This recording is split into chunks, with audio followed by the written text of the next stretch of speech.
Welcome to Debugging Dan, where I share weekly my journey balancing life, a full-time job, and side projects. I'm Dan, your host. Let's dive in. The topic I'd like to talk about today is The stair-step approach. It's a concept that I learned a couple of years ago while listening to Startups for the Rest of Us, which is presented by Rob Walling, a well-known entrepreneur, an author, and a podcast host.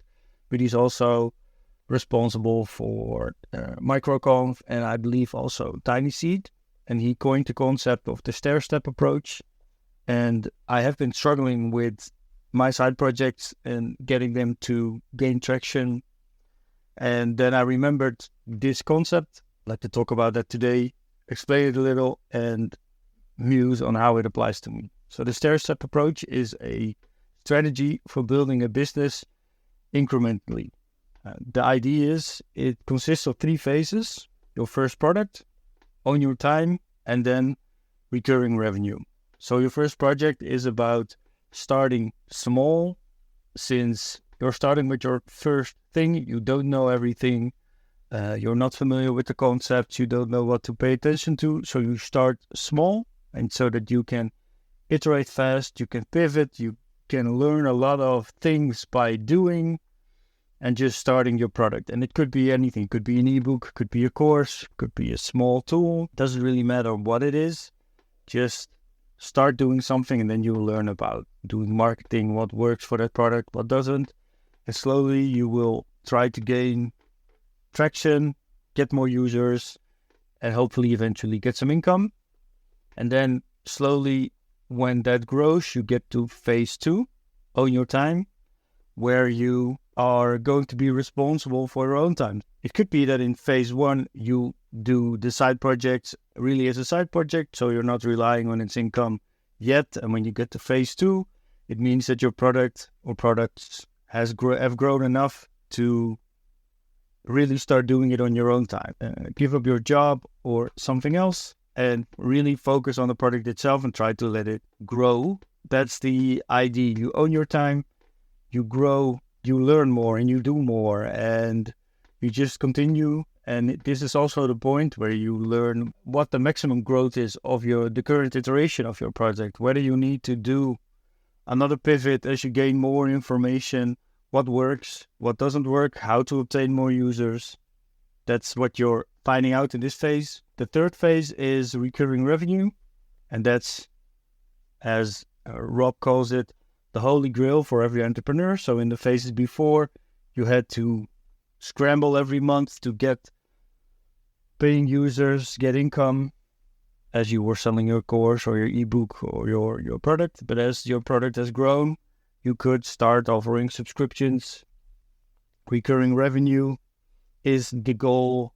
You don't have to really do something for the users that have already obtained a price plan or a subscription. It's just there are some new factors that you need to play into, like churn, people leaving your product, canceling their subscription. But the people that stay, they're basically free money. You put in the energy to make them a user. And then after that, they hopefully stay that. And you don't really need to put a lot of time into that. They are already a user. They're locked in and continue from there. In short, it's the stair-step approach. Read up on it if you want to know more about it. This is how I interpreted it from the information from Rob and reading up on it this morning.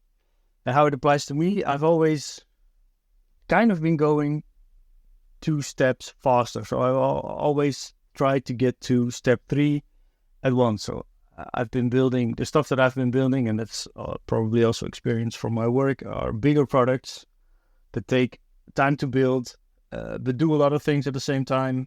Well, that following the stair-step approach, that's too much. It's difficult to find your market, find your audience. So start smaller.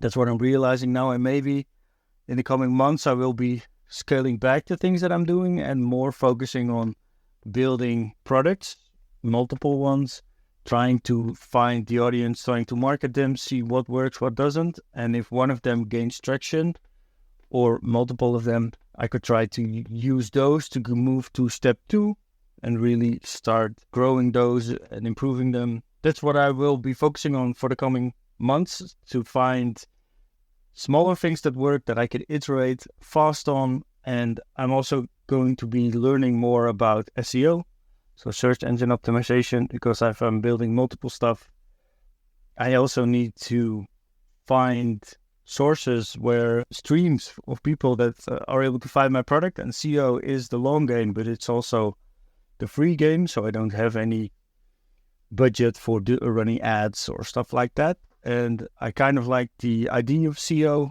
It's a way to kind of do gamification for keywords and stuff like that. And if you're successful, you're able to get more people to your webpage and hopefully convince those people to start using your product. That's what I wanted to share with you today. Let me know what you think. Do you agree with the stair-step approach, or did you take a different approach? Let me know, and I'm wishing you a good day. Bye. Thanks for tuning in to Debugging Dan. If you enjoyed this episode, please subscribe and leave a review. Stay curious, and see you next week.